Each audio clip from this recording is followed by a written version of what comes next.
Welcome to the Kalpana Nursing classes again. Myself Pushpendra स्वागत करता हूं आपका फिर से। जैसा कि आप सभी जानते हैं कि टॉपिक चल रहा था हमारा नर्वस सिस्टम, और नर्वस सिस्टम के अंदर हम पढ़ रहे थे न्यूरॉन्स के बारे में। ठीक है, न्यूरॉन्स के बारे में अपन पढ़ रहे थे। अपन ने पढ़ा था कि नर्वस टिश्यू होता है, जो नर्वस टिश्यू है दो तरह की सेल से मिलकर बना होता है। पहला था न्यूरॉन और दूसरा था न्यूरोग्लिया। न्यूरॉन होता है और न्यूरॉन के साथ में उसकी सपोर्टिंग सेल्स होती है, जिनको अपन क्या बोलते थे, न्यूरोग्लिया बोलते थे। ठीक है, यहाँ तक अपन बात कर रहे थे, जिसके अंदर अपन ने जो पहली जो सेल्स है, जो स्ट्रक्चरल फंक्शनल यूनिट है, मेन जो सेल्स है, वो अपन ने डिस्कस कर लिया था पिछली क्लासेस में। ठीक है, न्यूरॉन के बारे में अपन डिस्कस कर चुके हैं। अब जो डिस्कस करने वाला जो टॉपिक है नया, इसी के अंदर जो सेकंड टाइप ऑफ सेल्स है नर्वस टिश्यू के अंदर, जैसे कि मैं आपको बताऊं, हमारा चल रहा था नर्वस सिस्टम। उस नर्वस सिस्टम के अंदर सेकंड टाइप न्यूरॉन अपन डिस्कस कर चुके हैं, और सेकंड टाइप ऑफ सेल्स जो है जिसका नाम है न्यूरोग्लिया, वो अपन डिस्कस करने वाले हैं। ठीक है, तो हमारा डिस्कशन का टॉपिक क्या रहने वाला आज, न्यूरोग्लिया के बारे में, जो कि क्या होती है, नर्वस सिस्टम की सपोर्टिंग सेल्स होती है। ठीक है, इनके बारे में हम क्या करने वाले हैं, डिस्कस करने वाले हैं। तो न्यूरोग्लिया क्या है, थोड़ा मैंने आपको ब्रीफली बताया था कि न्यूरोग्लिया क्या है। न्यूरोग्लिया क्या है, सपोर्टिंग सेल्स है।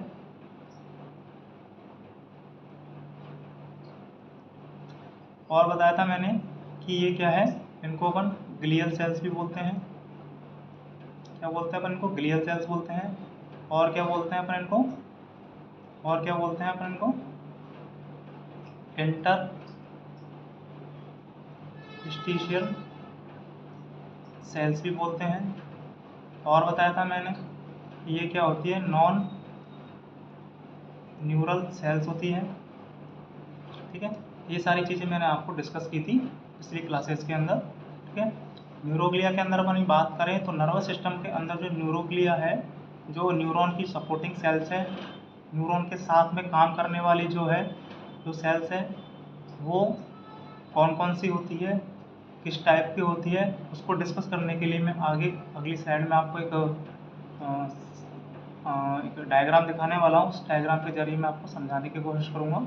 ठीक है, अपन ने इसके बारे में डिस्कस किया था कि जो सपोर्टिंग सेल्स है न्यूरोग्लिया है, वो क्या होती है, आपकी ट्यूमर से क्या होती है, रिलेटेड होती है, एसोसिएटेड होती है, ट्यूमर रिलेटेड सेल्स होती है। ठीक है, और क्या बोला था अपन ने, ट्यूमर रिलेटेड होती है। उसके अलावा इसके अंदर सेल डिवीजन पाया जाता है, इसलिए इसके अंदर ट्यूमर हो सकता है। दूसरी बात, इसका जो न्यूरोग्लिया का जो ट्यूमर होता है, उसको अपन ने क्या बोला था, ग्लियोमा बोला था। क्या बोला था, ग्लियोमा बोला था। ये सारी चीज़ें अपन ने उसके अंदर डिस्कस की थी। तो ये सारी की सारी चीज़ें हैं जो हम और भी इनको डिटेल में डिस्कस करने वाले हैं।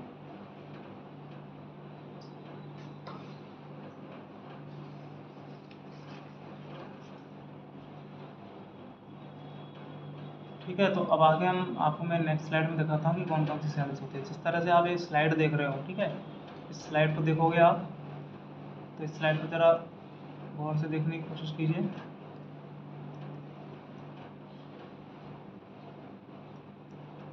ठीक है, इसके अंदर आपको 1 2 3 4 5 और 6 टाइप की सेल्स दिखाई गई है। ठीक है, इसमें सामने लिखा हुआ है कि टाइप्स ऑफ न्यूरोग्लिया। ठीक है, ये 6 टाइप की सेल्स जो होती है आपके बोले तो नर्वस सिस्टम के अंदर पाई जाती हैं, जो कि सपोर्टिंग सेल्स होती है, ग्लियल सेल्स होती है। इनका न्यूरॉन से या न्यूरॉन की प्रॉपर्टी से कोई लेना देना नहीं होता, केवल उनको सपोर्ट करने का काम करती है। ठीक है, और तरह के जो फंक्शन है एक्साइटेबिलिटी और कंडक्टिविटी के अलावा, वो सारे के सारे ये सेल्स करती हैं। उनके अंदर से आपको देखो, पहला टाइप दिखाया गया है अपेंडाइमल सेल्स, दूसरा है ओलिगोडेंड्रोसाइट, तीसरा है एस्ट्रोसाइट, चौथा है माइक्रोग्लिया, पांचवा दिखाया गया है सैटेलाइट सेल, छठा है स्वान सेल। ये सारी की सारी क्या है, 6 टाइप की सेल्स आपको इसके अंदर दिखाई गई है। इस बोले तो इस डायग्राम के अकॉर्डिंग इस डायग्राम के अकॉर्डिंग अपन बात करें, इस डायग्राम के अकॉर्डिंग यदि अपन बात करें तो ये जो टोटल कितनी है, इसके अंदर टोटल 6 प्रकार की न्यूरोग्लिया होती है। इन 6 में से 4 तो आपको सेंट्रल नर्वस सिस्टम के अंदर शो की गई है, देखिएगा यहाँ पर 4 आपको शो की गई है सेंट्रल नर्वस सिस्टम के अंदर, और 2 जो है किसमें शो की गई है, आपकी पेरिफेरल नर्वस सिस्टम के अंदर। ठीक है, तो आपको याद रखना है कि टोटल 6 न्यूरोग्लिया होती है, जिसमें से 4 सीएनएस के अंदर होती है, 2 पीएनएस के अंदर होती है। सीएनएस के अंदर कौन कौन सी पाई जाती है, तो सीएनएस के अंदर जो पाई जाती है उनका नाम मैं यहाँ पर लिख रहा हूँ। पहली है आपकी सीएनएस के अंदर पाई जाने वाली, पहली है आपकी एस्ट्रोसाइट, ठीक है। दूसरी है आपकी माइक्रोग्लिया, ठीक है। तीसरी है आपकी ओलिगो डेंड्रोसाइट, चौथी है आपकी एस्ट्रोसाइट, मैक्रोग्लिया, ओलिगोडेंड्रोसाइट, चौथी है आपकी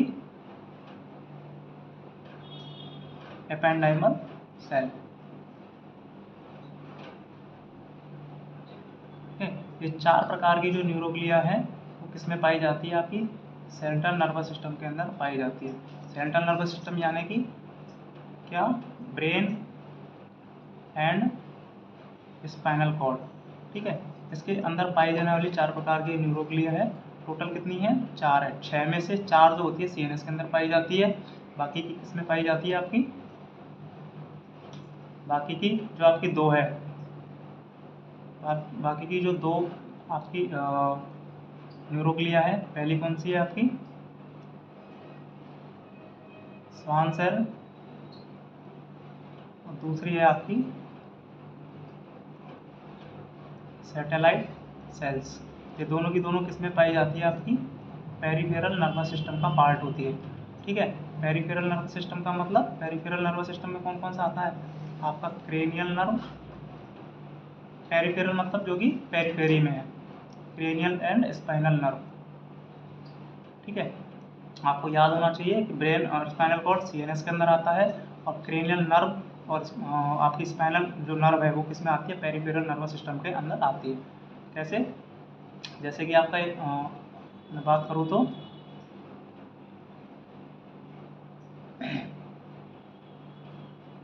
यदि मैं बात करूँ जैसे कि स्लाइड के अंदर, ये आपका ये क्या है, ब्रेन है,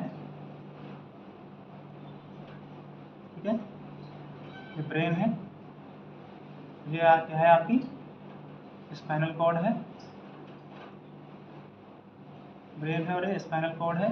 ये तो क्या है, आपका सेंट्रल पार्ट है नर्वस सिस्टम का, तो इसलिए सेंट्रल नर्वस सिस्टम बोलते हैं, जो कि मेन कंट्रोलिंग और आपका कोऑर्डिनेशन का काम करता है। उसके अलावा इस क्रेनियम से, ठीक है, और इस स्पाइनल कॉर्ड से जो नर्व निकलती है पेरीफेरी में, बॉडी की पेरीफेरी में, ठीक है, उनको पेरीफेरी में जो सप्लाई करती है वो कौन सी होती है, नर्व्स होती है, ठीक है। ये क्रेनियम से निकलती, क्रेनियल पार्ट से निकलती है उनको क्रेनियल नर्व बोलते हैं, और जो स्पाइनल पार्ट से निकलती है उनको बोलते हैं स्पाइनल नर्व, ठीक है। तो इस तरह से क्या है, ये आपकी क्रेनियल और स्पाइनल नर्व बॉडी के अंदर क्या करें, पेरीफेरी में सप्लाई कर रहे हैं न्यूरॉन्स की, ठीक है, उसको कंट्रोल करने के लिए। तो ये क्या है, आपके ब्रेन और जो स्पाइनल कॉर्ड है, या तो आपके आते हैं सीएनएस के अंदर, और जो आपकी नर्व्स है वो किसके अंदर आती है, पीएनएस के अंदर, ठीक है। इनके बारे में डिटेल में अपन पढ़ेंगे जब आगे इसका टॉपिक आएगा, ठीक है। तो मैं क्या बता रहा था कि भाई आपका जो न्यूरोग्लिया है, 4 तरह की जो होती है वो तो किस में पाई जाती है, आपकी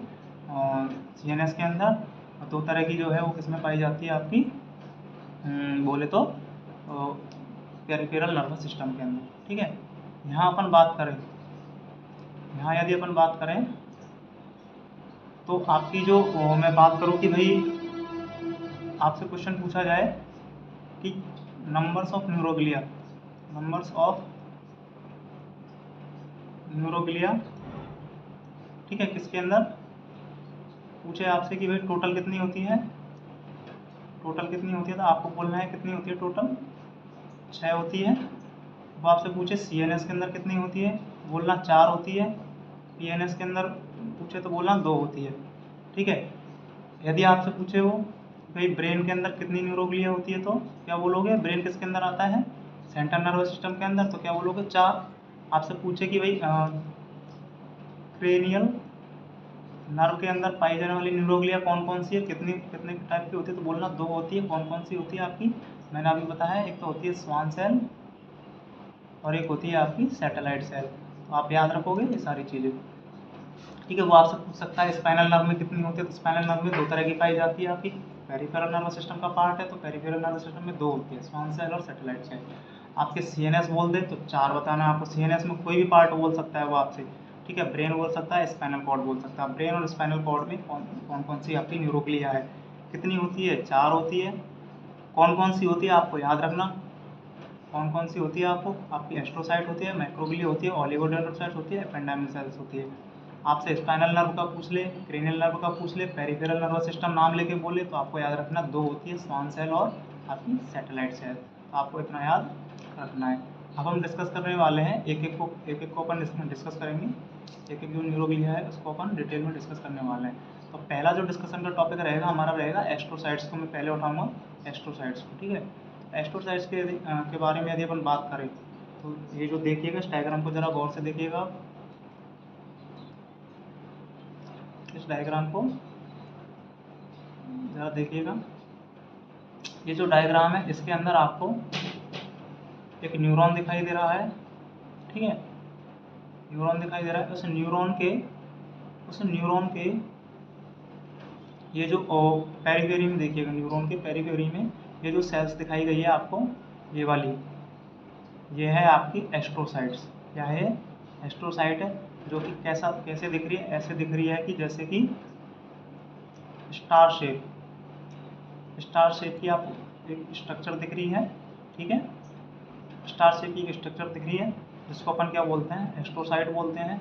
ये एस्ट्रोसाइट क्या करती है, ये एस्ट्रोसाइट क्या करती है, इधर देखिएगा, ये आपको एक ब्लड वेसल दिखाई दे रही है यहाँ पर, ठीक है, देखिएगा इधर की ब्लड वेसल दिखाई दे रही है। इस ब्लड वेसल के अलावा क्या दिखाई दे रहा है आपको, यहाँ पर न्यूरॉन दिखाई दे रहा है। उस न्यूरॉन के आपको यहाँ पर एक्सॉन टर्मिनल दिखाई दे रहे हैं, यहाँ पर डेंड्राइट्स दिखाई दे रहे हैं, देखो ये डेंड्राइट्स और ये एक्सॉन और एक्सॉन टर्मिनल्स है। तो ये जो एस्ट्रोसाइट है वो क्या कर रही है, क्या करती है, ये आपकी ब्लड वेसल को और न्यूरॉन को क्या कर रही है, इन्होंने दोनों को क्या कर रखा है, होल्ड कर रखा है। इस एस्ट्रोसाइट ने आपकी ब्लड वेसल को और आपके न्यूरॉन को क्या कर रखा है, यहाँ पर होल्ड कर रखा है, ठीक है। और होल्ड करने का पर्पज़ क्या है, होल्ड करने का पर्पज़ है सीधा सीधा स्टेबलाइज करना, stabilise blood vessels and neuron, यानी न्यूरॉन को होल्ड करके रखती है, यानी उनको डिस्प्लेस होने से क्या करती है, बचाती है, ठीक है, इधर उधर ना हो जाए, यानी कि बोले तो उनका मूवमेंट ना हो, उनके मूवमेंट को प्रिवेंट करती है। कौन, आपकी ये जो एस्ट्रोसाइट है, ठीक है। कैसी होती है, ये स्टार शेप की होती है। दूसरी बात, और क्या काम है इसका, ये एस्ट्रोसाइट क्या करती है, इस जो ब्लड वेसल है, इस ब्लड वेसल से जो आने वाले कंटेंट है, इस ब्लड वेसल के अंदर जो भी कंटेंट है उनको रेगुलेट करने का काम करती है। यानी कि मैं बोलूँ तो ब्लड वेसल के अंदर जो भी कंटेंट है, यानी कि जो सब्सटेंस है, सब्सटेंस का क्या करती है, रेगुलेशन करने का काम करती है। कैसे करने का काम करती है, तो अपन इसको अगली स्लाइड में समझने की कोशिश करते हैं, ठीक है। ये देखिएगा, यहाँ पर ये ब्लड वेसल आपको शो की गई है, यहाँ पर ये न्यूरॉन शो किया गया है, और ये आपकी एस्ट्रोसाइट यहाँ पर आपको दिखाई गई है। ये एस्ट्रोसाइट ने अपनी ब्रांचेस के द्वारा क्या कर रखा है, ब्लड वेसल को होल्ड कर रखा है और न्यूरॉन्स को भी होल्ड कर रखा है, यानी कि न्यूरॉन्स के बीच में और ब्लड वेसल्स के बीच में कनेक्शन का काम कर रही है, ठीक है, दोनों को होल्ड करने का काम कर रही है, ठीक है। उसके अलावा आपको यहाँ पर देखो एक डायग्राम दिखा रखा है, ये वाला बी करके, इस डायग्राम को यदि गौर से देखते हैं तो इसकी डिटेल को समझने के लिए मैं एक डायग्राम आपके सामने मेंशन करूँगा, ठीक है, जो मैं बनाऊँगा, ठीक है। एक्चुअल में क्या करती है जो एस्ट्रोसाइट है, एक्चुअल में क्या करती है, ये जो एस्ट्रोसाइट है, आपका जो न्यूरॉन है, न्यूरॉन के चारों ओर क्या होती है, ये लिपटी हुई होती है, ट्विस्टिंग अराउंड न्यूरॉन, ठीक है। किसके लिए, फॉर सपोर्ट के लिए क्या करती है, ट्विस्ट हो जाती है। और दूसरा फंक्शन क्या है, ये क्या करती है, फॉर्मेशन ऑफ ब्लड ब्रेन, इसके बारे में आपने सुना होगा, formation of blood brain barrier. और क्या काम करती है ये, और क्या काम करती है, फैगोसाइटोसिस ऑफ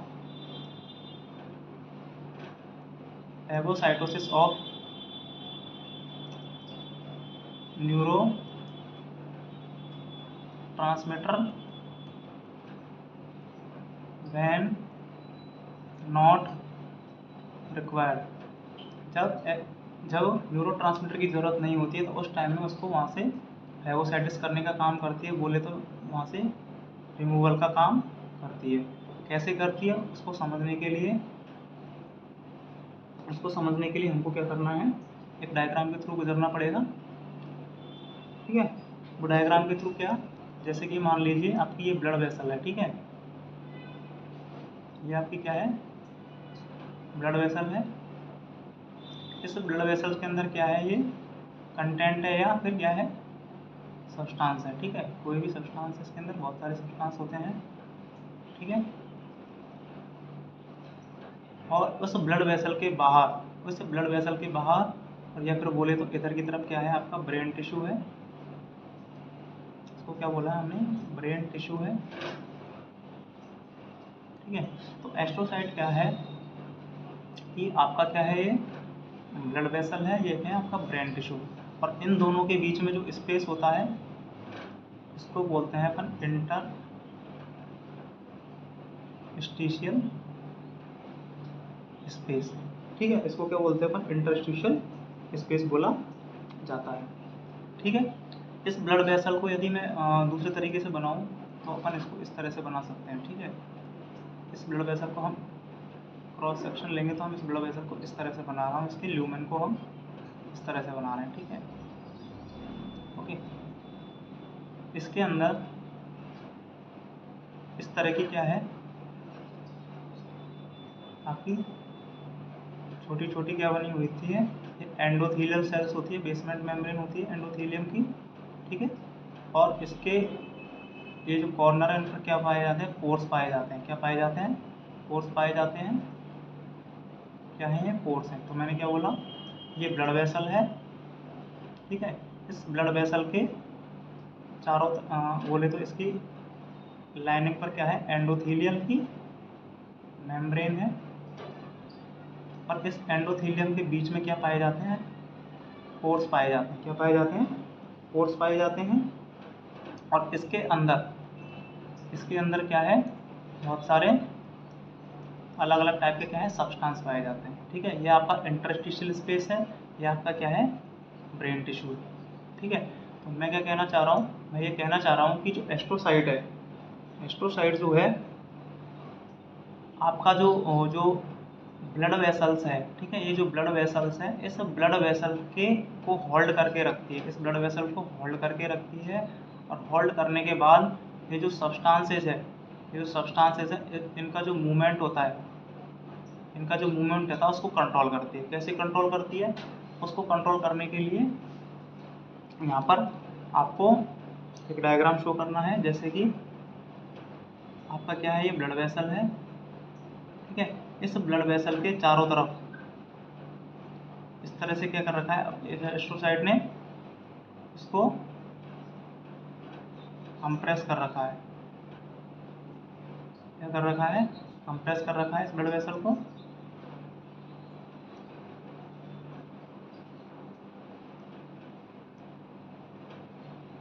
ठीक है, यहाँ पर क्या है, ये आपकी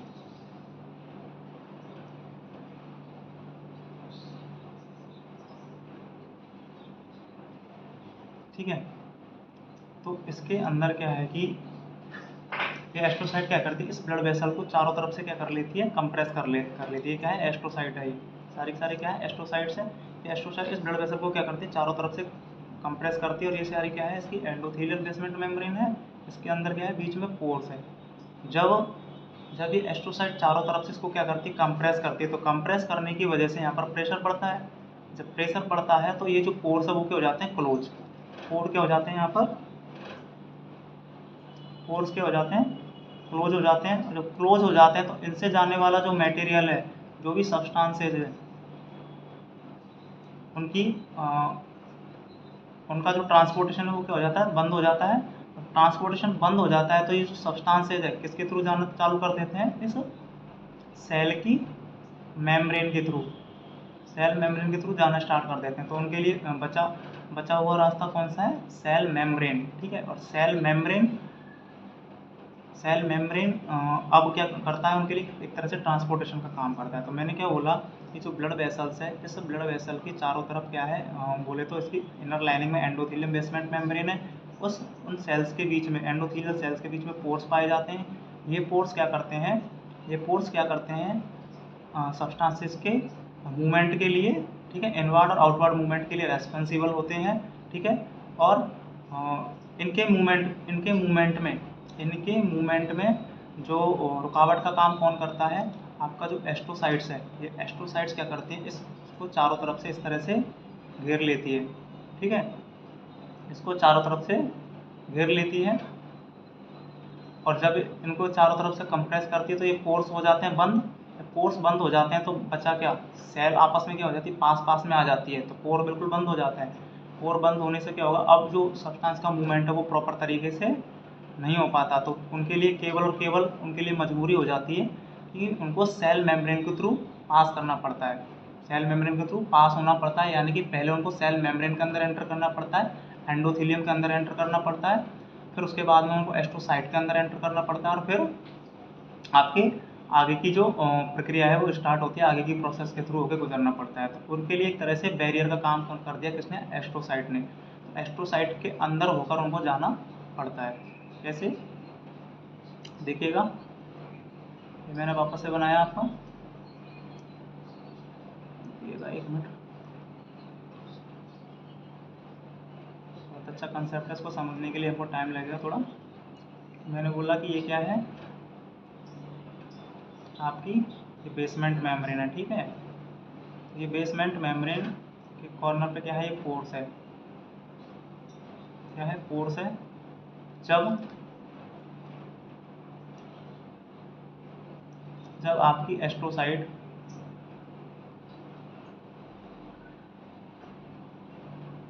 इसको इस तरह से क्या कर देती है,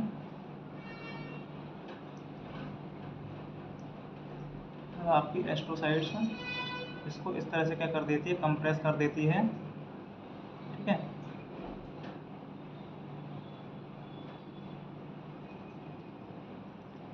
इससे होने वाला जो मूवमेंट है वो रुकेगा। कैसे रुकेगा देखिएगा, मैंने बोला कि भाई इसको क्या कर दिया उन्होंने, प्रेशर डाला इस पर ब्लड वेसल के ऊपर। जब ये इसको सपोर्ट करेगी तो क्या करेगी, इस पर क्या डालेगी, प्रेशर डालेगी। जब प्रेशर डालेगी तो ये पोर क्या हो जाएंगे, अब बंद हो जाएंगे, ये पोर क्या हो जाएंगे, अब बंद हो गए, ठीक है। अब सेल आ जाएंगी पास पास में तो ये पोर क्या होंगे, सारे के सारे बंद हो जाएंगे। तो अब सब्सटेंस के मूवमेंट के लिए, तो इस ब्लड वेसल के अंदर जो कंटेंट है, जो भी न्यूट्रिएंट्स है, ये जो भी जितने भी सारे के सारे जो ब्लड वेसल के अंदर हार्मफुल या नॉन हार्मफुल जितनी भी सब्सटेंस है, उसको बाहर मूवमेंट के लिए कहाँ पर, इस ब्रेन टिश्यू में, इस ब्रेन टिश्यू में जाने के लिए स्पेस नहीं मिलेगा, ठीक है। नॉर्मली तो क्या होती है, फ्रीली इन पोर्स के थ्रू चला जाता है, लेकिन एस्ट्रोसाइट क्या कर देगी, उसको कंप्रेस, तो अब नहीं जा पाएगा। तो इन सब्सटेंस को क्या करना पड़ेगा, पहले आपको ये एंडोथेलियम की जो सेल्स है उसके थ्रू जाना पड़ेगा। पहले किसके अंदर एंटर करना पड़ेगा उनको मजबूरी में, अब एंडोथेलियल सेल्स, किसकी एंडोथेलियल सेल्स, एस्ट्रोसाइट की, एस्ट्रोसाइट की एंडोथेलियल सेल्स के अंदर एंटर करना पड़ेगा, ठीक है। ब्लड वेसल की, सॉरी एस्ट्रोसाइट की नहीं, ब्लड वेसल की एंडोथेलियल मेम्ब्रेन के अंदर जाना पड़ेगा। उसके बाद उसको इन एस्ट्रोसाइट से होकर के पास होना पड़ेगा, ठीक है। तो इसलिए मैंने बोला कि एस्ट्रोसाइट क्या कर रही है यहाँ पर, एक तरह से बैरियर का काम कर रही है उनके बीच में, ठीक है। उसको कंप्रेस कर दिया तो वो पोर तो कर दिए बंद इन्होंने, तो पोर बंद होने की वजह से उनको मजबूरी में एंडोथेलियल की सेल्स के अंदर होकर के जाना पड़ रहा है, ना कि पोर्स के अंदर होकर। तो एंडोथेलियल की सेल्स के अंदर जाना पड़ रहा है, उसके अलावा एस्ट्रोसाइट के अंदर होकर जाना पड़ रहा है। तो एस्ट्रोसाइट ने खुद ने भी क्या कर दिया, अपना बैरियर क्रिएट कर दिया। तो मैंने क्या बोला कि जो ब्लड वेसल्स है, जो ब्लड है, इससे जो सब्सटेंसेस जा रहे हैं ब्रेन टिश्यूज़ के अंदर, उसके अंदर आपको फ्रीली मूवमेंट नहीं मिल पाता। तो यहाँ पर एक ब्लड के बीच में और ब्रेन टिश्यूज के बीच में एक बैरियर क्रिएट कर दिया है, किसने? इस एस्ट्रोसाइट ने। ठीक है, तो मैं इतना समझाना चाह रहा था कि ये फॉर्मेशन करती है किसका? ब्लड ब्रेन बैरियर का। ठीक है, दूसरी बात कि आपका जो ये क्या बोलते हैं कि इसके अंदर ब्लड वेसल के अंदर जो भी आपका ब्लड वेसल के अंदर जो भी आपका कंटेंट है, ठीक है, इसके अंदर क्या होगा? ग्लूकोज होगा। इसके अंदर क्या होगा? ग्लूकोज होगा। इस ग्लूकोज का एस्ट्रोसाइट के अंदर जब जाता है तो एक एस्ट्रोसाइट क्या करती है? इस ग्लूकोज को यूटिलाइज करके किसके अंदर चेंज कर देती है? लैक्टिक एसिड के अंदर चेंज कर देती है। ठीक है भाई, जितने भी कंटेंट है जब इसके अंदर होकर जाएगा, एस्ट्रोसाइट के अंदर होकर जाएगा, तो एस्ट्रोसाइट क्या करती है? इसको लैक्टिक एसिड में चेंज कर देती है। और यही लैक्टिक एसिड क्या करता है? आपका वहाँ पर वेजोडाइलेशन क्रिएट करवाता है। ठीक है, क्या करवाता है? वहाँ पर वेजोडाइलेशन क्रिएट करवाता है। और वेजोडाइलेशन की वजह से ही वहाँ पर क्या होता है? जो भी फ्यूल है आपका ग्लूकोज है उसका कंजप्शन होता है। ठीक है, तो मैंने बोला कि फ्यूल के कंजप्शन के लिए या फिर वहाँ पर जो ग्लूकोज है उसके कंजप्शन के लिए, ठीक है, वहाँ पर लैक्टिक एसिड का फॉर्मेशन करवाती है कौन? एस्ट्रोसाइट। तो इसका एक और फंक्शन बन गया। क्या फंक्शन बन गया इसका? इसका क्या फंक्शन बन गया नया? कि formation of lactic acid for fuel consumption, यानी कि जो भी आपका ग्लूकोज है, ठीक है, उसका यूटिलाइज करके एस्ट्रोसाइट क्या करती है? वहाँ पर लैक्टिक एसिड बनाती है। वो लैक्टिक एसिड ही आपके फ्यूल को कंजप्शन करने के लिए प्रेरित करता है या मोटिवेट करता है या फिर उसको लीड करता है आगे की तरफ। ठीक है, उसके अलावा जब ये लैक्टिक एसिड बनेगा तो वहाँ पर क्या हो रहा है? वेजोडाइलेशन हो रहा है। और वेजोडाइलेशन की वजह से क्या होगी? वहाँ पर ब्लड सप्लाई भी क्या होगी? अब प्रॉपर हो पाएगी। उस ब्रेन टिश्यू के लिए प्रॉपर ब्लड सप्लाई करने का काम कौन करवाती है? एस्ट्रोसाइट कराती है। कैसे? लैक्टिक एसिड का फॉर्मेशन करके। लैक्टिक एसिड का फॉर्मेशन क्यों किया जा रहा है? ताकि ब्लड सप्लाई वहाँ पर प्रॉपर रहे और जो फ्यूल है, जो न्यूट्रिएंट है, उसका कंजप्शन अच्छे से हो सके। ठीक है, ये बात यहाँ तक समझ में आई। दूसरी बात, इस डायग्राम को देखने के बाद मैंने आपको ये वाली बात तो समझाती थी एंडोथेलियल की बेसमेंट मेम्ब्रेन। दूसरी मैंने बोला कि ब्लड वेसल और इनको होल्ड करके रखती है। ठीक है, होल्ड करके कैसे रखती है? होल्ड करने का काम कैसे? जैसे कि मान लो ये आपका, ठीक है,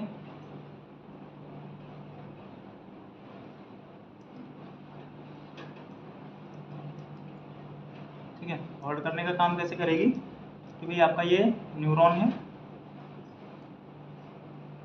ठीक है, एक न्यूरॉन ये है, दूसरा न्यूरॉन आपका ये दे रखा है यहाँ पर। ठीक है, तो ये क्या करती है? एस्ट्रोसाइट इसको, इन न्यूरॉन को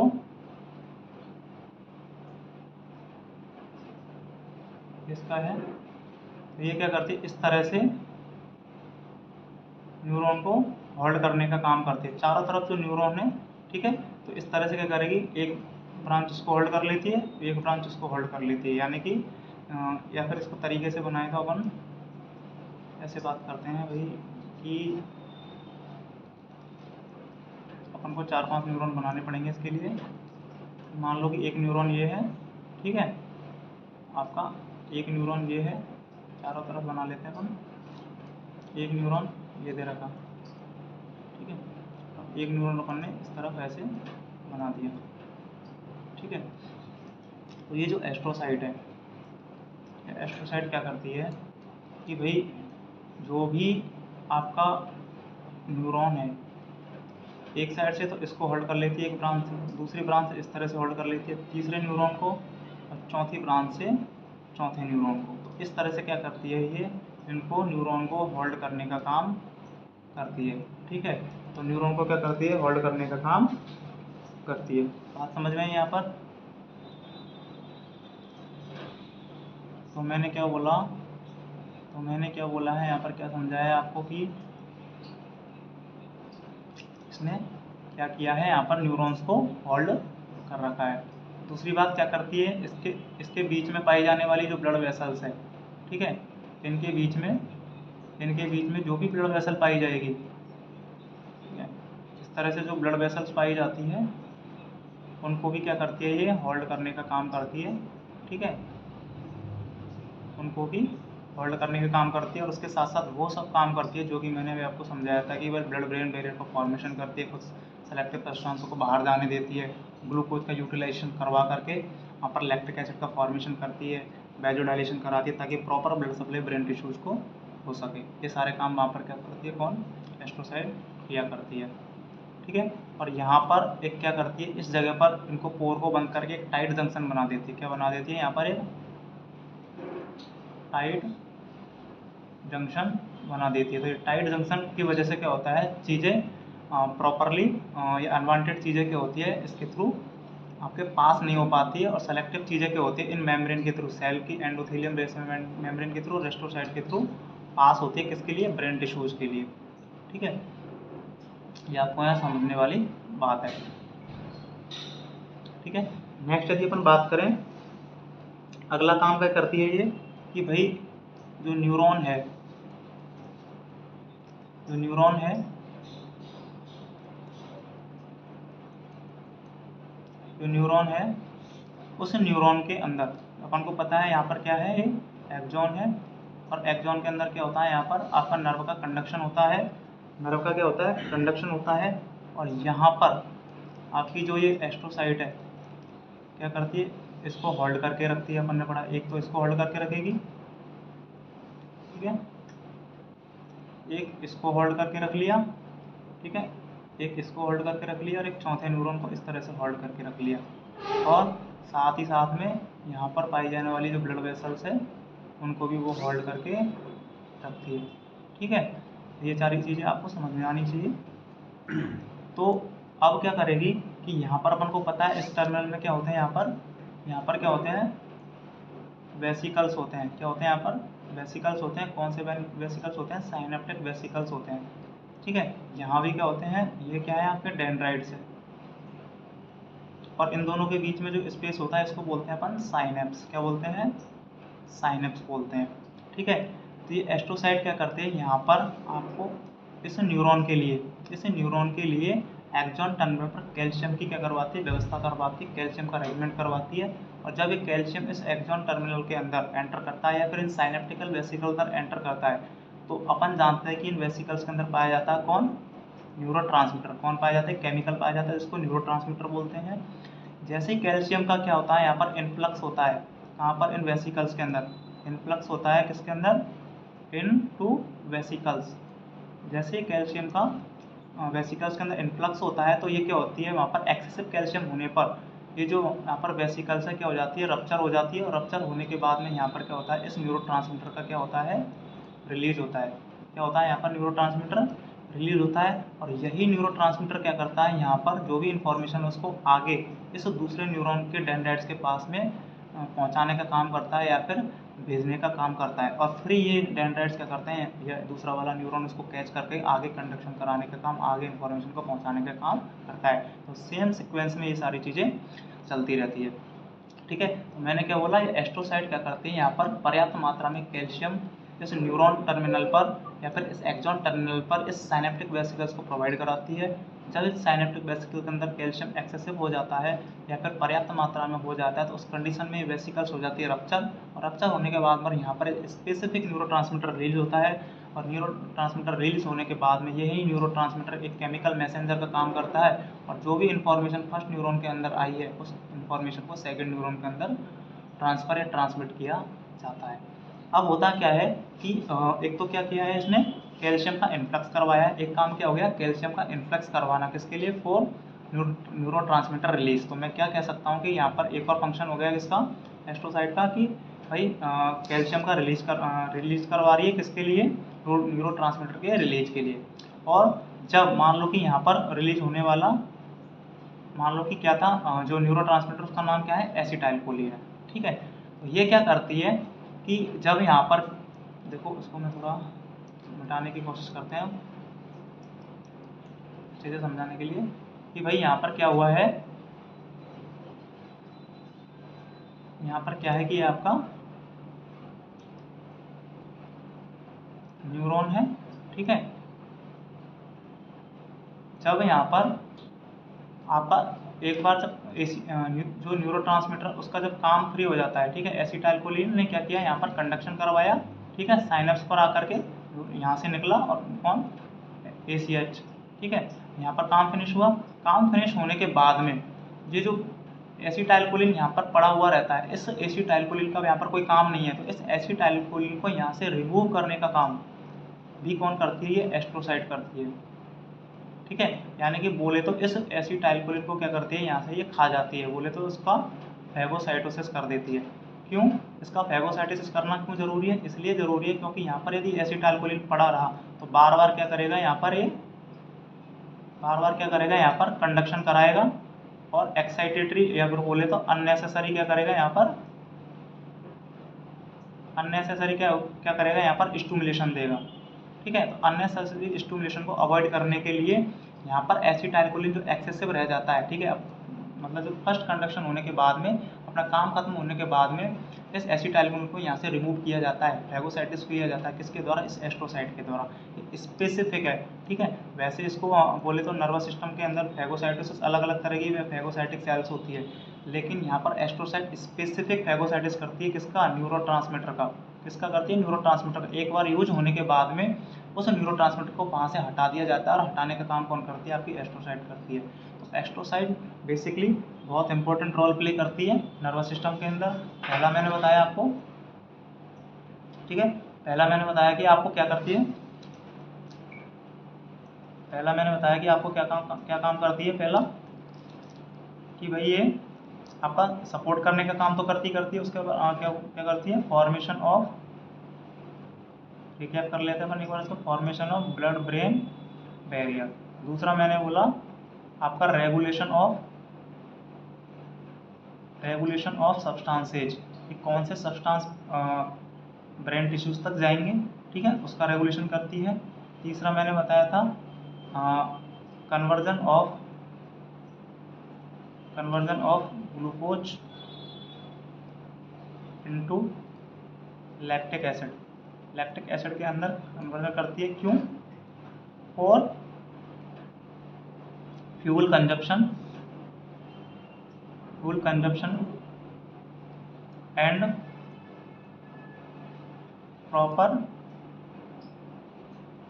blood supply to brain tissue, ठीक है। तो वहाँ पर वेजुलाइजेशन करवाया जाता है, क्या करके, वहाँ पर लैक्टिक एसिड का रिलीज करके, फॉर्मेशन करके। चौथा और क्या काम करती है वो वहाँ पर, चौथा और क्या काम करती है, आपके जो मैंने बताया था कि ये होल्ड करके रखती है ना, न्यूरॉन्स को चारों तरफ से होल्ड करके रखती है अपनी ब्रांचेस के थ्रू, ठीक है। तो मैंने बोला कि holding of neuron to avoid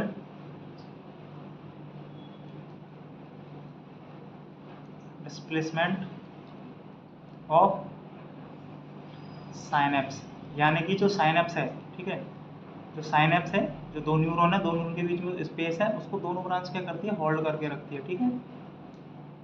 कैसे होल्ड करके रखती है, देखिएगा एक बार, देखो मैंने बताया था कि देखो एक न्यूरॉन ये है, कहाँ गया वो डायग्राम आपका, ये रहा, ठीक है। ये क्या करेगी यहाँ पर, देखो मैं इसी को चेंज करके बता देता हूँ आपको कि ये क्या करेगी, इस तरह से क्या करती है, इसको होल्ड कर लेती है, ठीक है। एक न्यूरॉन को ऐसे होल्ड कर लेती है, तीसरे न्यूरॉन को इस तरह से होल्ड कर लेती है, चौथे न्यूरॉन को इस तरह से होल्ड कर लेती है, ठीक है। तो इस न्यूरॉन की इस वाली ब्रांच को दोनों ने होल्ड कर रखा है, तो ये अब दोनों के बीच में जो साइनेप्स है, इसलिए क्या है, डिस्प्लेस नहीं होता है, ठीक है। जो मूवमेंट होते हैं उसके अंदर, उस मूवमेंट को रोकती है, ठीक है। तो मैंने क्या बोला कि भाई होल्ड करने का काम कौन कर रही है, ये साइनेप्स को आपकी एस्ट्रोसाइट कर रही है। और क्या करती है, नेक्स्ट काम करेगी ये। और यदि अपन बात करें तो पांचवा काम क्या है इसका, कैल्शियम का क्या करती है, इन्फ्लक्स कराती है, कैल्शियम का इन्फ्लक्स करके क्या करती है, वहाँ पर न्यूरोट्रांसमीटर का रिलीज कराती है, ठीक है। और छठा और क्या काम करती है वहाँ पर, उसके अलावा कैल्शियम का इन्फ्लक्स हो गया, कौन कौन सा काम बताया मैंने, फॉर्मेशन ऑफ ब्रेन आपका सब्सटेंस होता है, conversion of glucose into lactic acid हो गया, प्रॉपर ब्लड सप्लाई होगी, ब्लड ब्रेन बैरियर हो गया, होल्डिंग ऑफ न्यूरॉन हो गया। उसके अलावा मैंने एक काम और बताया था कि ACH का, ठीक है, या फिर बोले तो न्यूरोट्रांसमीटर का क्या करवाती है वहाँ पर, फैगोसाइटोसिस करती है। कोई पूछे आपसे कि न्यूरोट्रांसमीटर का फैगोसाइटिस आफ्टर आफ्टर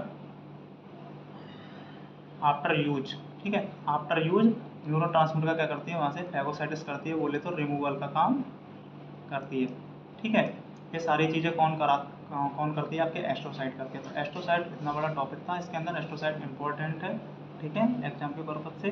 और एस्ट्रोसाइट के बारे में अपन बात करें तो एस्ट्रोसाइट सबसे लार्जेस्ट सेल होती है, ठीक है, ऑफ न्यूरोग्लिया। न्यूरोग्लिया में बोले तो सबसे लार्जेस्ट न्यूरोग्लिया कौन सी है, तो आपको याद रखना एस्ट्रोसाइट्स है। उसके अलावा बोले तो जिस तरह से नाम से पता, एस्ट्रो का मतलब होता है आपका स्टार, ठीक है, और साइट का मतलब होता है आपकी मैच्योर सेल, ठीक है। तो एस्ट्रोसाइट क्या है आपकी, एक तरह से मैच्योर सेल है, जो कि कैसी होती है, स्टार शेप की होती है, स्टार शेप की होती है, लार्जेस्ट होती है, लार्जेस्ट होने के साथ साथ क्या होती है, मोस्ट न्यूमरस, यानी कि बोले तो सबसे ज़्यादा मात्रा में पाई जाती है, जितनी भी न्यूरोग्लिया उसमें से सबसे ज़्यादा, मोस्ट न्यूमरस इन न्यूरोग्लिया। न्यूरोग्लिया में सबसे ज़्यादा पाई जाने वाली कौन सी है आपकी, लार्जेस्ट मोस्ट न्यूमरस होती है, जो कौन है, आपकी एस्ट्रोसाइट है। उसके अलावा क्या है ये, phagocytosis of phagocytic cell of neurotransmitter, यानी न्यूरोट्रांसमीटर का फैगोसाइट करने का काम करती है, ठीक है। ये सारी की सारी क्या है, इसके बारे में इंफॉर्मेशन थी एस्ट्रोसाइट के बारे में। फंक्शन के बारे में मैंने बता दिया कि कौन कौन से इसके फंक्शन होते हैं, ठीक है। दूसरी यदि अपन बात करें दूसरी सेल जो आती है उसका नाम है आपका माइक्रोग्लिया। कौन सी सेल है आपकी, माइक्रोग्लिया सेल्स है, ठीक है। माइक्रोग्लिया जैसे नाम से पता है, माइक्रो मतलब होती है स्मॉल, ठीक है, और ग्लिया मतलब है आपका ग्लियल सेल्स, ठीक है। ये स्मॉलेस्ट सेल होती है, स्मॉलेस्ट सेल ऑफ न्यूरोग्लिया, ठीक है, सबसे छोटी सेल होती है। इनको आप फैगोसाइटिक सेल ऑफ CNS बोलते हो। क्या बोलते हो इनको, फैगोसाइटिक सेल्स ऑफ CNS। मैंने नर्वस सिस्टम नहीं बोला है, ठीक है, मैंने बोला CNS, बोले तो brain and spinal cord. Brain and spinal cord में पाई जाने वाली फैगोसाइटिक सेल कौन सी है, तो आपको याद रखना है कौन सी सेल है, उसका नाम क्या है, आपका माइक्रोग्लिया है, ठीक है, दूसरे नंबर की जो है, ठीक है। इसके अलावा अपन बात करें कि भाई माइक्रोग्लिया का रोल क्या है, तो माइक्रोग्लिया के रोल को एक्सप्लेन करने के लिए मैं आपको यहाँ पर एक डायग्राम दिखाऊंगा। उस डायग्राम को आपको देखना है और उस डायग्राम से आपको समझना है कि माइक्रोग्लिया क्या है, ठीक है। माइक्रोग्लिया की यदि अपन बात करें तो माइक्रोग्लिया के अंदर आपको ये डायग्राम देखना बहुत ज़रूरी है।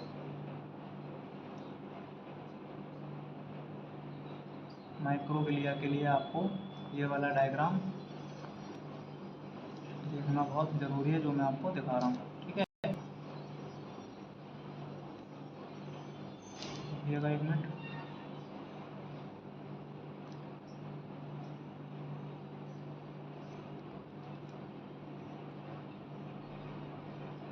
माइक्रोग्लिया के लिए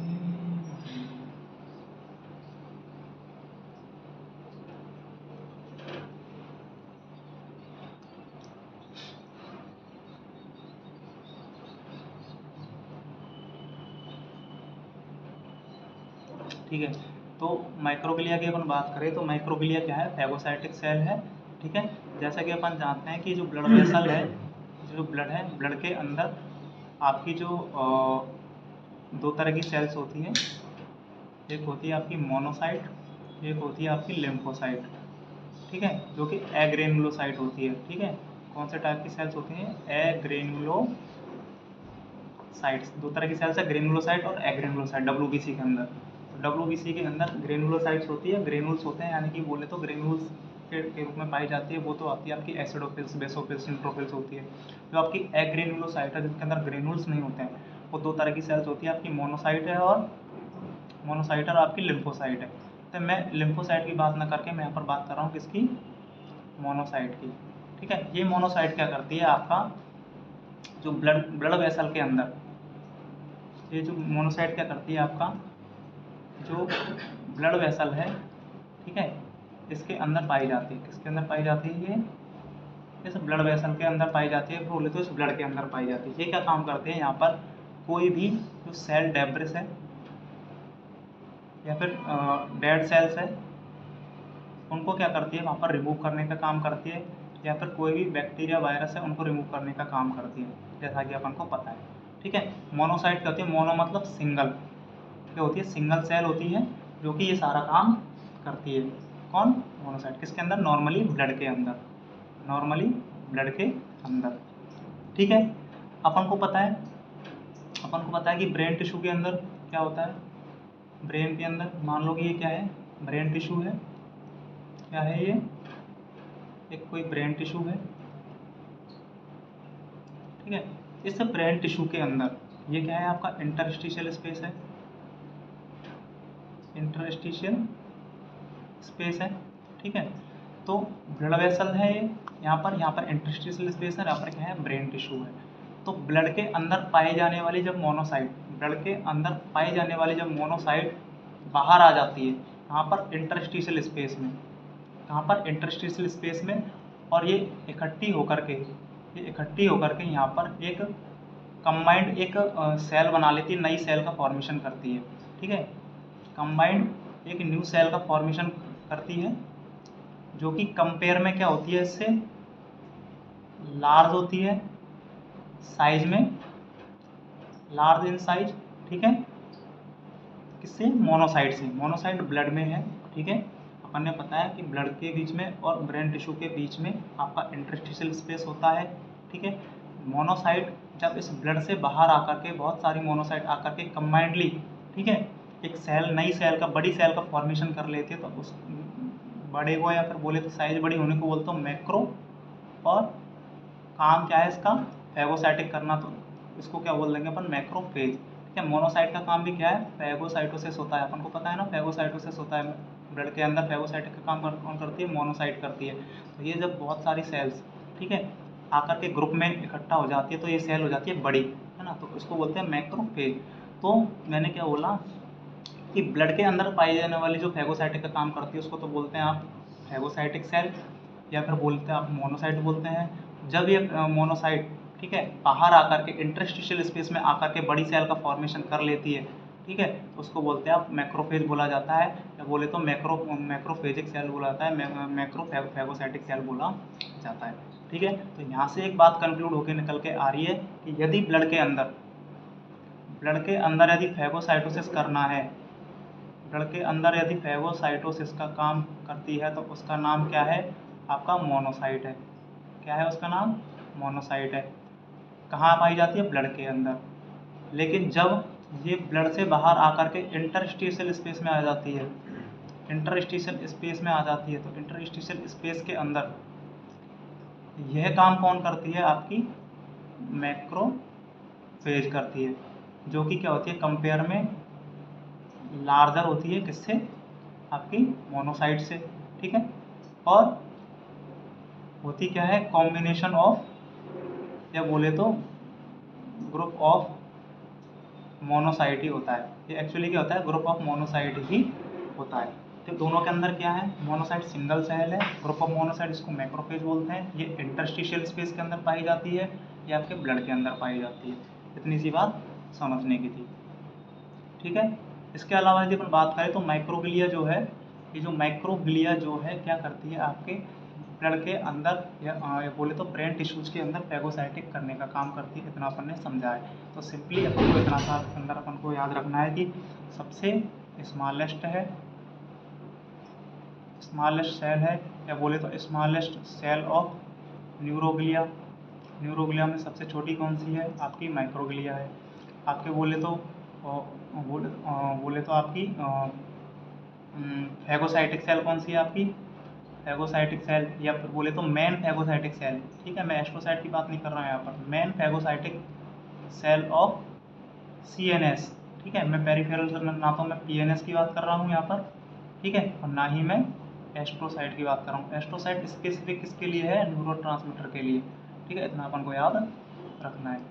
ठीक है, तो ये सारी चीज़ें किसके बारे में थी, माइक्रोग्लिया के बारे में थी। नेक्स्ट अपन यदि बात करें तो नेक्स्ट सेल का नाम है आपकी ओलिगोडेंड्रोसाइट्स। नेक्स्ट सेल है आपकी, तीसरी है आपकी, तीसरी जो आपकी सेल है उसका नाम क्या है आपका, ओलिगोडेंड्रोसाइट। ठीक है, जैसे कि नाम से पता लग रहा है, जैसे कि नाम से, ओलिगो मतलब फ्यू, ठीक है, ओलिगो मतलब होता है कम, लेस, डेंड्रो मतलब डेंड्राइट्स, ठीक है, साइट मतलब मैच्योर सेल। ठीक है, तो ओलिगोडेंड्रोसाइट्स कौन सी सेल्स होती है, फ्यू होती है। ठीक है, डेंड्राइट्स का मतलब है इसके अंदर क्या होती है, स्मॉल ब्रांचेज होती है, ऐसी सेल जो छोटी छोटी ब्रांचेज में होती है, छोटी छोटी ब्रांचेज रखती है, कम होती है और मैच्योर सेल होती है। कहाँ पर पाई जाती है, आपके सेंट्रल नर्वस सिस्टम में पाई जाती है, बोले तो ब्रेन एंड स्पाइनल कॉर्ड के अंदर पाई जाती है आपकी, ब्रेन एंड स्पाइनल कॉर्ड के अंदर पाई जाती है। ठीक है, ये क्या करती है आपका, इनका जो मेन फंक्शन होता है वो क्या होता है, मैं समझाने का प्रयास करता हूँ यहाँ से आपको एक डायग्राम के थ्रू। ठीक है, ये देखिएगा, ये जो डायग्राम है इसको जरा गौर से देखिएगा, ये आपकी ओलिगोडेंड्रोसाइट्स है। ठीक है, ये कोई न्यूरॉन है, ये कोई आपका क्या है, यहाँ पर एक न्यूरॉन है, उस न्यूरॉन की क्या है, एक्सॉन्स निकले हुए हैं, डेंड्राइट्स निकले हुए हैं। ठीक है, बस एक्सॉन के ऊपर, इस एक्सॉन के ऊपर ये क्या होती है, इस तरह की होती है, देखो आपकी ये कोई सेल है। ठीक है, इस सेल के चारों तरफ इस तरह से, इस तरह से होती है। ठीक है,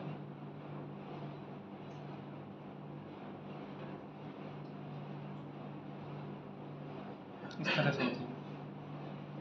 ठीक है, तो ये क्या करती है, इस न्यूरॉन को, उस न्यूरॉन को यहाँ से होल्ड करके रखती है, मतलब बोले तो इस एक्सॉन, न्यूरॉन का जो एक्सॉन है, न्यूरॉन को नहीं, एक्सॉन को। ठीक है, ये कोई एक्सॉन है, और इस एक्सॉन के ऊपर, इस एक्सॉन के ऊपर क्या करती है ये, इस एक्सॉन के ऊपर यहाँ पर ये जो इसकी कवरिंग है इसको बनाने का काम करती है। ठीक है, यानी कि आपको पता है न्यूरॉन कैसे होते हैं, दो तरह के न्यूरॉन होते हैं। ठीक है, दो तरह के न्यूरॉन होते हैं, कुछ न्यूरॉन माइलिनेटेड होते हैं, कुछ न्यूरॉन नॉन माइलिनेटेड न्यूरॉन होते हैं। ठीक है, तो ये जो न्यूरॉन का जो एक्सॉन है, इस एक्सॉन के ऊपर ये जो आपकी कवरिंग बनाती है, ठीक है, उस सेल का नाम क्या है आपका, ओलिगोडेंड्रोसाइट्स है। ये ओलिगोडेंड्रोसाइट क्या करती है, जो CNS के अंदर, एक्सॉन के अंदर एक तरह की कवरिंग बनाती है, शीथ बनाती है। ठीक है, जिसको अपन माइलिन शीथ बोलते हैं। क्या बोलते हैं, माइलिन शीथ बोलते हैं। तो अपन को याद रखना है कि CNS के अंदर, न्यूरॉन के अंदर, या बोले CNS के अंदर जो न्यूरॉन है उसके अंदर माइलिन शीथ को बनाने का काम कौन करता है, तो आपको याद रखना है यहाँ पर आपका कौन करता है, आपका बोले तो ओलिगोडेंड्रोसाइट्स करती है। ठीक है, एक तरह से उसकी कवरिंग जो है, उस कवरिंग को बनाने का काम करती है। ठीक है, ओलिगोडेंड्रोसाइट्स। ये ओलिगोडेंड्रोसाइट्स के अंदर बोले कि भाई ये माइलिन क्या है, तो ये माइलिन जो है, तो आपकी जो माइलिन है, तो आपकी माइलिन शीथ है, बेसिकली ये फैट की बनी हुई होती है। किसकी बनी होती है, फैट की, बोले तो लिपिड की बनी हुई होती है माइलिन शीथ की। और ये माइलिन शीथ क्या काम करती है, यहाँ पर जो न्यूरॉन है, ये जो न्यूरॉन है, ठीक है, मैंने बना दिया ये न्यूरॉन। ठीक है, तो मैंने बना दिया, अब यहाँ पर ये कवरिंग बना दी है इसकी। ठीक है, मैंने बनाया CNS का न्यूरॉन, किसका न्यूरॉन है, CNS का, मैं PNS की बात नहीं कर रहा यहाँ पर। ठीक है, ये क्या है यहाँ पर मैंने, और ये किसने बनाया है, ये सब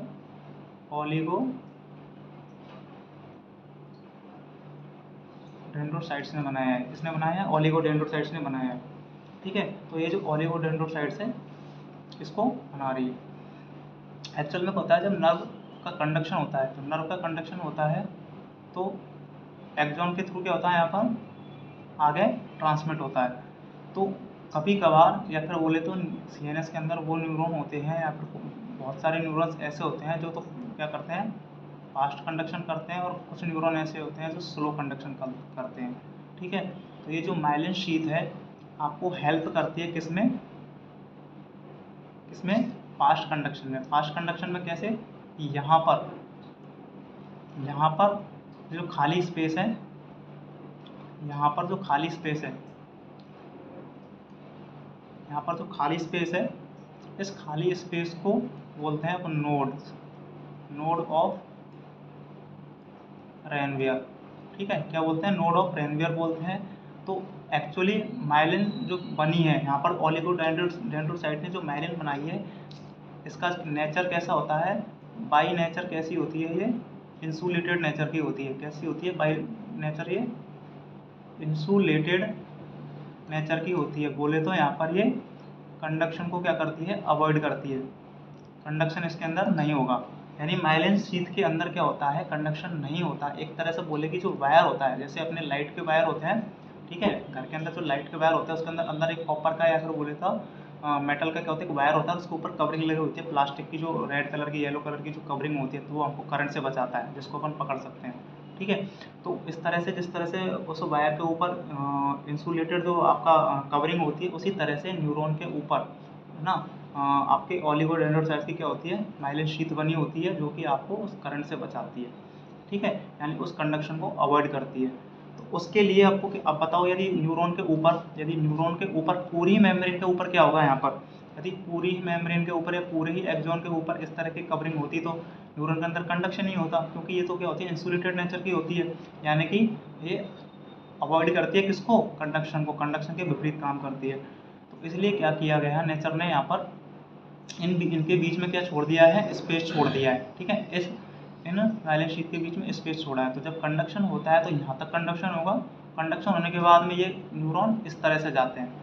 ठीक है, फुदक फुदक कर जाते हैं न्यूरॉन, यहाँ से यहाँ, यहाँ से यहाँ, यहाँ से आगे। इसको बोलते हैं डांसिंग टाइप, इसको बोलते हैं आप डांसिंग टाइप कंडक्शन। क्या बोलेंगे इसको? इसको बोलते हैं आप dancing type conduction of neuron. क्या बोलेंगे इसको?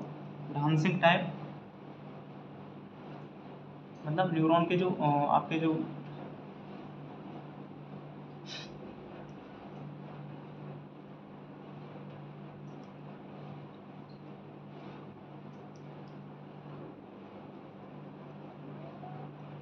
आपके जो न्यूरॉन है वो क्या करते हैं?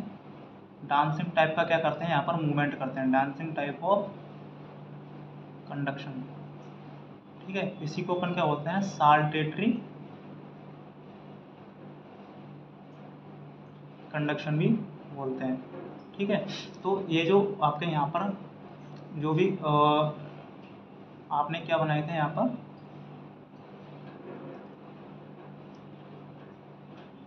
माइलिन शीथ बनाई थी, और यहाँ पर जो नोड बने थे, ये नोड क्या करते हैं? किस में हेल्प करते हैं? आपके डांसिंग टाइप है बोले तो माइलिन शीथ किस में हेल्प करती है? साल्टेटरी कंडक्शन में हेल्प करती है, यानी फुदक फुदक के जाते हैं। तो आपको सिंपल सा पता है कि कोई इंसान यदि फुदक फुदक के जा रहा है तो वो फास्ट चलेगा, या फिर धीरे धीरे जा रहा है तो वो फास्ट चलेगा, सीधा जाएगा तो फास्ट चलेगा, फुदक फुदक के तेज़ी से जा रहा है तो वो जल्दी पहुँचेगा। तो फास्टर मूवमेंट के अंदर तो क्या होगा? आपको पता है कि साल्टेटरी कंडक्शन जो होगा, तो डांसिंग टाइप में जो कंडक्शन होगा, फुदक फुदक के जाएगा, तो वो न्यूरॉन क्या होगा?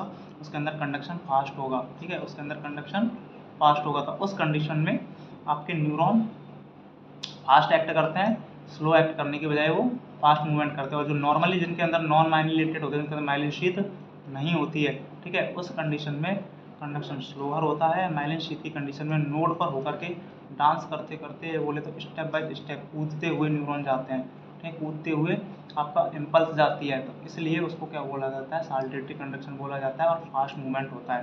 तो मैंने बताया था ऑलिगोडेंड्रोसाइट्स का क्या हेल्प हो गई? ऑलिगोडेंड्रोसाइट ने क्या किया? कम होती है, ब्रांच लाइक स्ट्रक्चर होती है।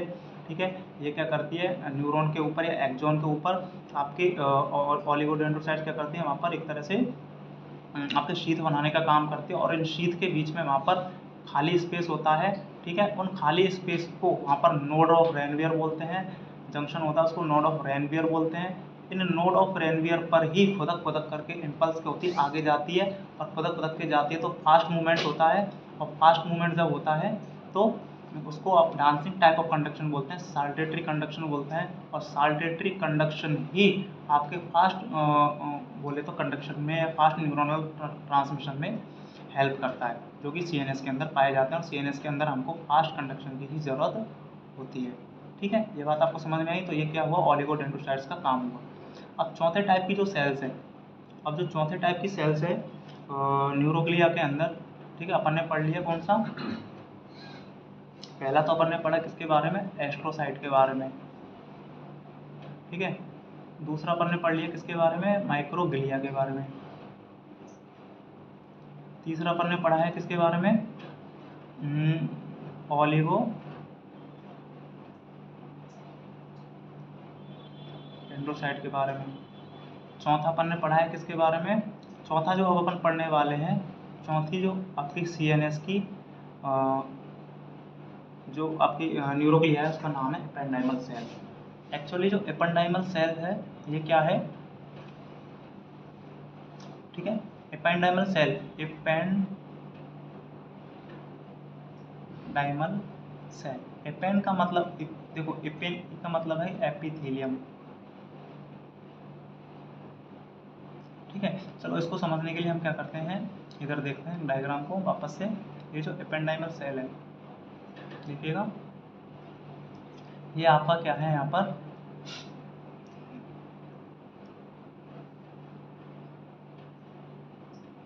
ये आपका क्या है, यहाँ पर ब्रेन है, क्या है, ब्रेन है। इस ब्रेन के अंदर, इस ब्रेन के अंदर आपके ये क्या है, वेंट्रिकल्स, आपने सुना होगा ब्रेन के अंदर वेंट्रिकल्स होते हैं, ठीक है, वेंट्रिकल्स होते हैं। और यदि मैं इसको आगे की तरफ बढ़ाऊँ, यदि मैं इसको आगे की तरफ बढ़ाऊँ,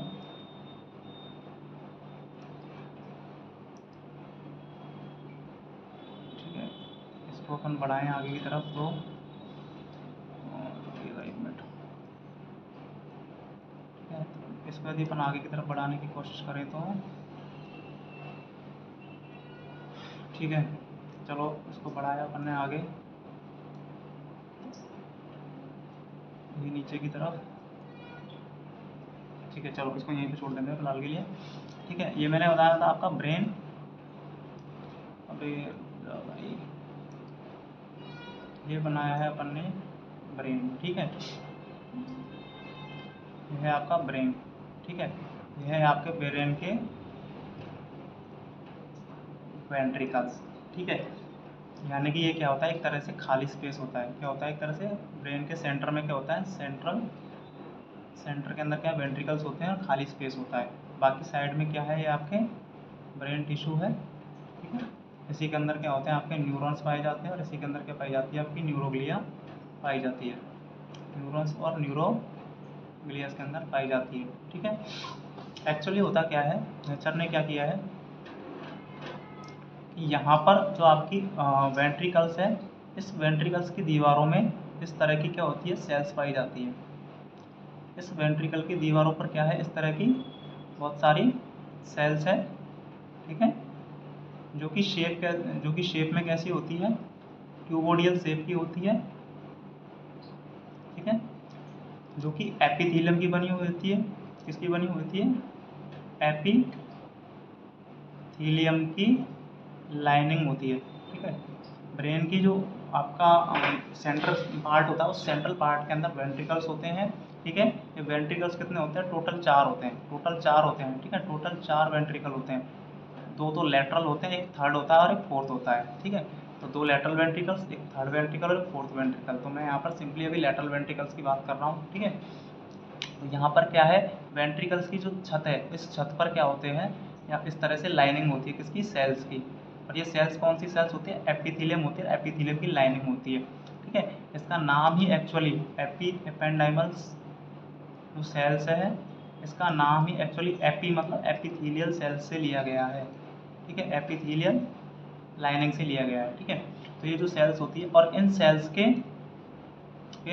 के बोले तो साथ में यहाँ पर क्या होते हैं, इस तरह की विलाई और माइक्रोविलाई, या फिर बोले तो इस तरह के अपेंडेजेस फिंगर लाइक प्रोजेक्शंस निकली हुई होती है, ठीक है, किससे, इस इन सेल से, ठीक है। तो मैंने क्या बताया था, सेंटर पार्ट में क्या है, यहाँ पर आपके ब्रेन के सेंट्रल पार्ट में वेंट्रिकल है, इन वेंट्रिकल के रूफ में क्या है, इस तरह से एपिथेलियम की लाइनिंग होती है, ठीक है, एपिथेलियम की लाइनिंग होती है, जो कि कैसी शेप की होती है, जो कि किस तरह की शेप की होती है, मैंने बोला है अभी, क्यूबोडियल शेप की, क्यूबोडियल शेप की क्या होती है, लाइनिंग होती है, ठीक है। ये बात आपको समझ में आई।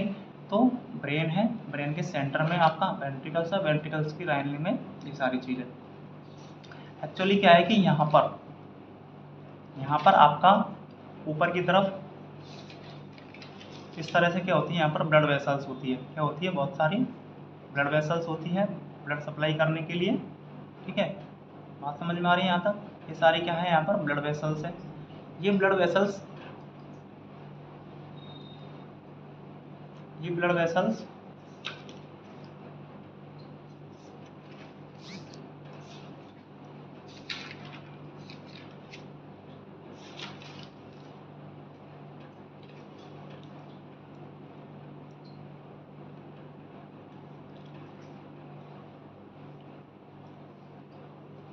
ठीक है। तो ये जो ब्लड वेसल है, ठीक है, बहुत सारी ब्लड वेसल्स है जो क्या कर रही है, इस तरह से यहाँ पर सप्लाई कर रही है। इन ब्लड वेसल्स का जो क्लस्टर है, इस पूरे ग्रुप को क्या बोला जाता है, यहाँ पर इस पूरे ग्रुप को बोला जाता है कॉरॉइड प्लेक्सस। क्या बोला जाता है, इस ब्लड वेसल्स के गुच्छे को क्या बोला जाता है, यहाँ पर इसको कॉरॉइड प्लेक्सस बोला जाता है, ठीक है। ये जो कॉरॉइड प्लेक्सस है, इनसे जो ब्लड सप्लाई हो रही है, ठीक है, तो इनसे क्या होता है, ब्लड क्या होता है, यहाँ पर ब्लड का क्या होता है, अल्ट्रा फिल्ट्रेशन, क्या होता है, यहाँ पर ब्लड का अल्ट्रा फिल्ट्रेशन होता है इन सेल्स के अंदर। ये जो सेल्स क्या करती हैं यहाँ पर, ठीक है, ये जो एपिथेलियम सेल्स है, ठीक है, जो कि क्यूबोडियल शेप की और इस तरह से अरेंज है, और इनके अंदर नीचे की तरफ क्या है, विलाई और माइक्रोविलाई और सीलिया, माइक्रोविलाई और सीलिया जो है, माइक्रोविलाई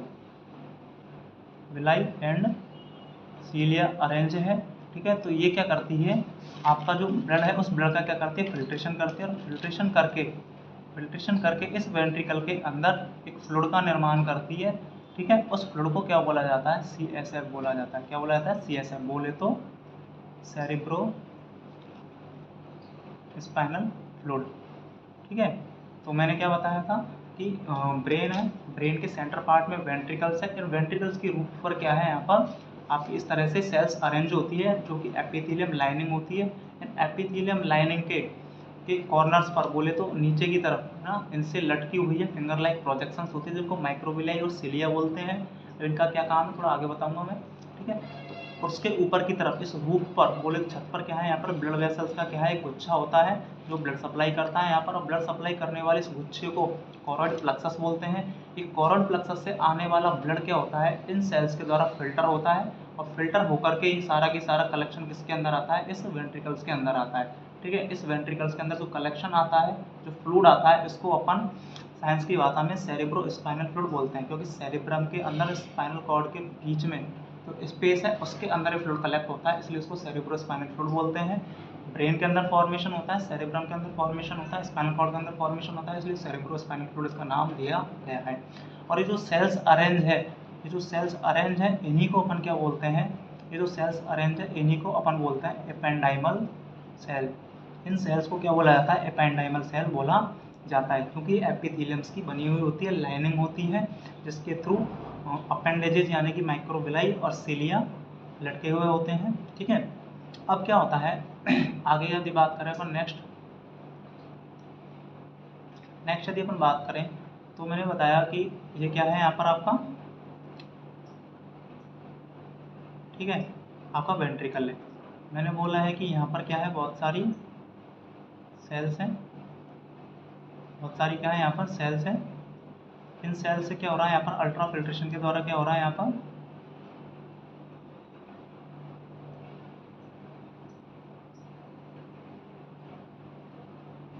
यहाँ पर CSF का फॉर्मेशन हो रहा है, ठीक है।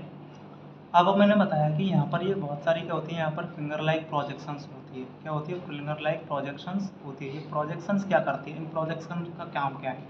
ये प्रोजेक्शन इस फ्लूइड के अंदर क्या होती है, डिप किए होते हैं, ठीक है। Cilia and microvilli dips into CSF, ठीक है। इसके अंदर क्या होते हैं, डिप किए हुए होते हैं। डिप किए क्यों होते हैं, ठीक है? ये इसलिए होते हैं कि जहाँ भी ये क्या करते हैं, इसके माइक्रोविलाई और सिलिया क्या करते हैं, इसके CSF के फ्लो को क्या करते हैं, फैसिलिटेट करते हैं। क्या करते हैं? Facilitate flow of CSF। तो मैंने क्या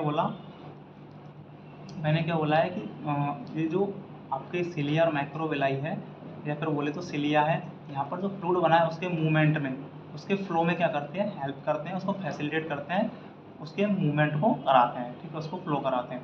दूसरी बात, जब कभी यहाँ पर जो ये माइक्रोविलाई है, ये माइक्रोविलाई क्या करते हैं यहाँ पर कि ये मॉनिटरिंग करने का काम करते हैं। जो भी CSF है, बाई चांस यहाँ पर यदि कम ज़्यादा होता है, ठीक है, monitoring of amount of CSF, इस CSF के अमाउंट की क्या करते हैं, यहाँ पर ये मॉनिटरिंग करते हैं। बात समझ में आ गई? उसके अलावा जहाँ भी जिस एरिया में ब्रेन के जिस भी एरिया में ब्रेन में या फिर स्पाइनल कॉर्ड में जहाँ भी CSF की कमी होती है, उस एरिया में उसको फ्लो कराने का, धकेलने का काम करते हैं, मॉनिटरिंग करने का काम करते हैं। साथ ही साथ में ये बताते हैं कि कितना प्रेशर है। ये माइक्रोविलाई क्या करते हैं यहाँ पर, इस प्रेशर को, दूसरा काम तो ये हो गया, पहला काम ये हो गया। तीसरा काम क्या है? प्रेशर सेंसिंग, प्रेशर सेंसिंग, ठीक है, प्रेशर को सेंस करने का काम करते हैं, ठीक है। तो ये क्या है, एपेंडाइमल सेल के बारे में है। ये एपेंडाइमल सेल क्या करती है, आपका फॉर्मेशन करती है किसका, आपके CSF का। इसके अंदर जो माइक्रोविलाई है, सिलिया है, वो क्या काम करते हैं, CSF के फ्लो को फैसिलिटेट करते हैं।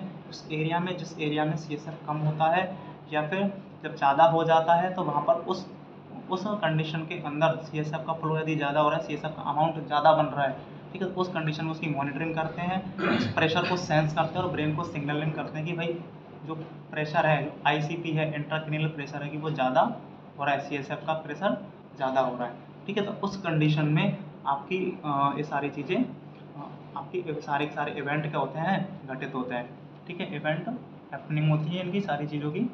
तो मैंने बताया था एपेंडाइमल सेल के बारे में, ठीक है। यही एपेंडाइमल सेल, यही जो एपेंडाइमल सेल है, यही जो एपेंडाइमल सेल है, यदि आपसे कोई क्वेश्चन पूछे कि भाई ब्रेन के अंदर CSF का फॉर्मेशन करने वाली स्ट्रक्चर कौन सी है, और आपसे कोई पूछे कि ब्रेन के अंदर CSF का फॉर्मेशन करने वाली सेल्स कौन सी है, तो आपको याद रखना है दोनों के आंसर अलग अलग है। बस आपको याद रखना है कि पूछा क्या है। यदि वो पूछे आपसे स्ट्रक्चर के बारे में, तो आपको आंसर देना है कॉर्ड प्लेक्सस। यदि आपसे पूछे कि बोले कि सेल का नाम क्या है, तो आपको याद रखना है एपेंडाइमल सेल, ठीक है। तो यहाँ पर आपकी न्यूरोग्लिया है, CNS की ख़त्म होती है, ठीक है। मैंने पहला बताया था एस्ट्रोसाइट के बारे में, मैंने पहला बताया आपको एस्ट्रोसाइट, जो कि स्टार शेप की होती है, लार्जेस्ट होती है, ठीक है, बोले तो मोस्ट न्यूमरस होती है, सबसे ज़्यादा पाई जाती है, लार्जेस्ट होती है, ठीक है। उसके अलावा क्या करती है, BBB का फॉर्मेशन करती है, लैक्टिक एसिड का फॉर्मेशन करती है, लैक्टिक एसिड के फॉर्मेशन के साथ में रेगुलेशन करती है किसका, सब्सटेंसेस का रेगुलेशन करती है, रेगुलेशन ऑफ न्यूट्रिएंट, ठीक है। और क्या करती है उसके अलावा ये आपका क्या करती है, साइनेप्स को क्या करती है, होल्ड करके रखती है, साइनेप्स का होल्डिंग करने का काम करती है। और क्या करती है, न्यूरोट्रांसमीटर का फैगोसाइटिक साइसिस करती है, साइसिस करती है, फैगोसाइटिक करती है, ठीक है। उसके अलावा मैंने दूसरा बताया था आपको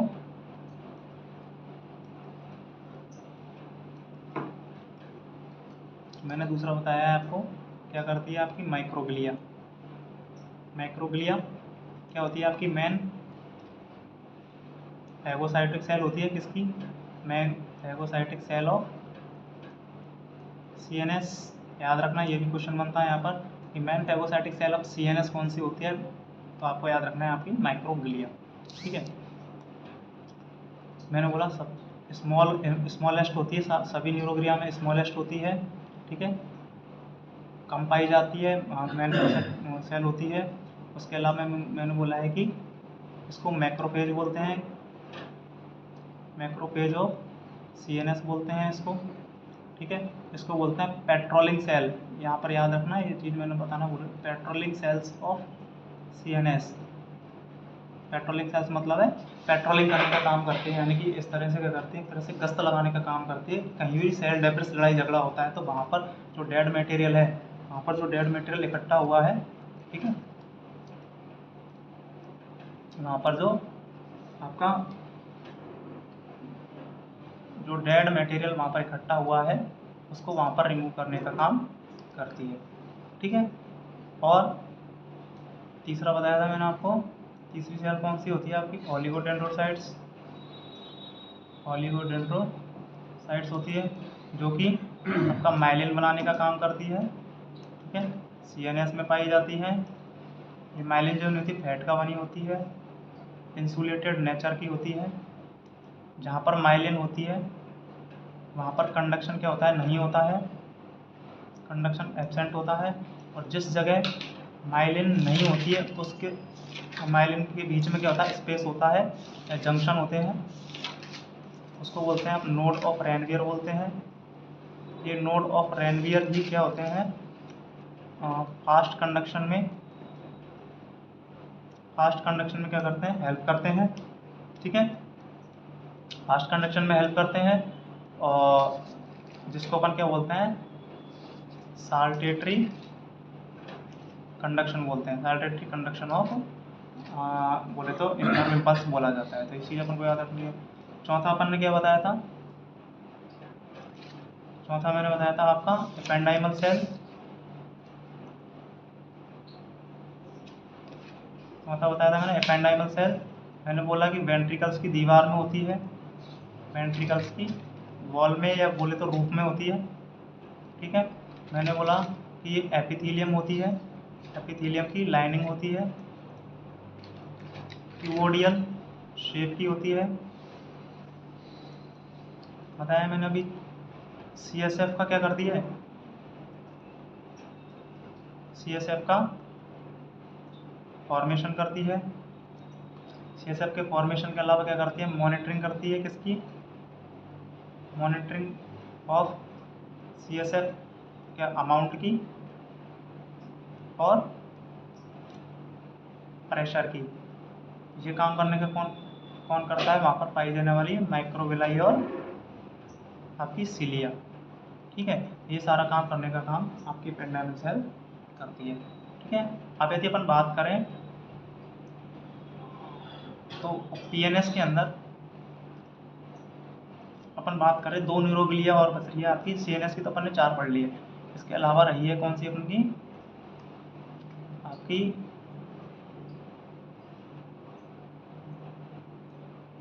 PNS की। PNS के अंदर दो न्यूरोग्लिया है आपकी, एक तो है स्वान सेल और दूसरी है आपकी सैटेलाइट सेल। सैटेलाइट सेल तो क्या करती है आपकी, सिंपली सपोर्ट करने का काम करती है, इसका कोई ज़्यादा फंक्शन नहीं है, बस उसका सपोर्ट करने का काम करती है, आपको सिंपली याद रखना है। मेन बात आती है स्वान सेल की। ये स्वान सेल क्या करती है, ये जो स्वान सेल क्या है कि जिस तरह से, ठीक है, इस डायग्राम को ज़रा देखिएगा,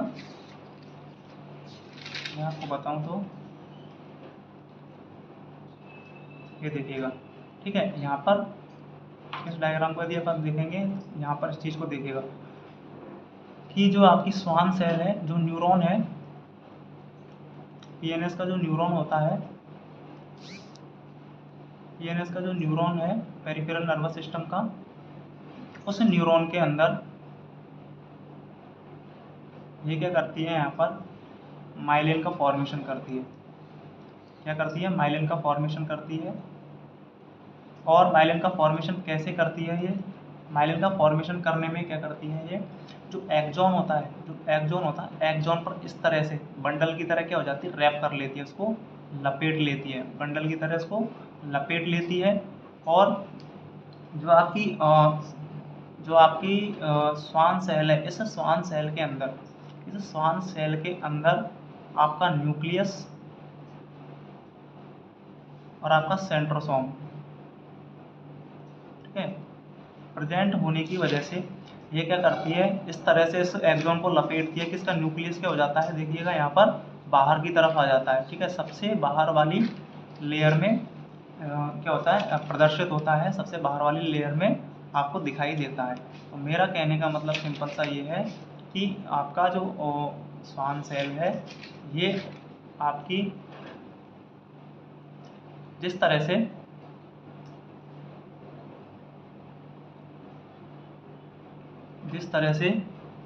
आपका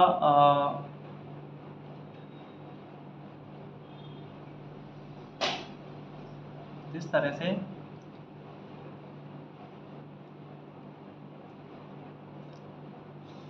CNS के अंदर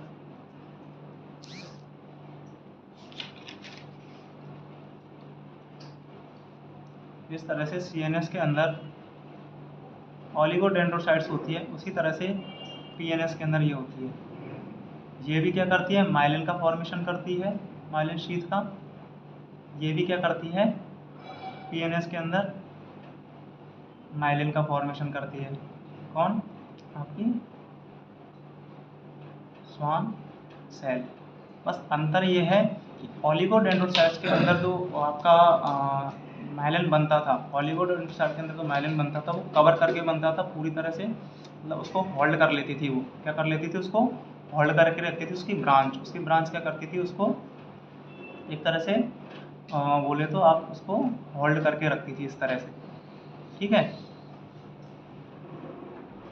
जबकि इसके अंदर आपका स्वान सेल के अंदर क्या होता है कि एक्सॉन को क्या कर लेती है, पूरी तरह से उसके लपेटे खा जाती है। इस एक्सॉन के क्या करती है, लपेटे खा जाती है। और लपेटे खाती है तो क्या होता है कि लपेटे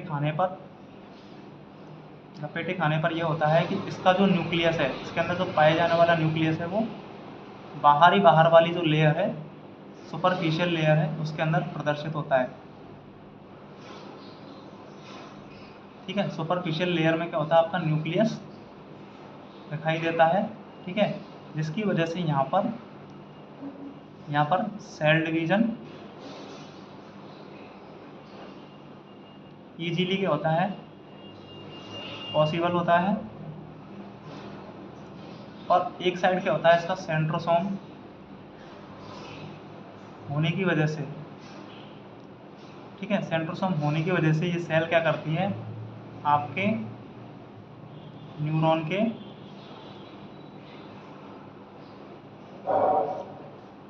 रीजनरेशन में हेल्प करती है।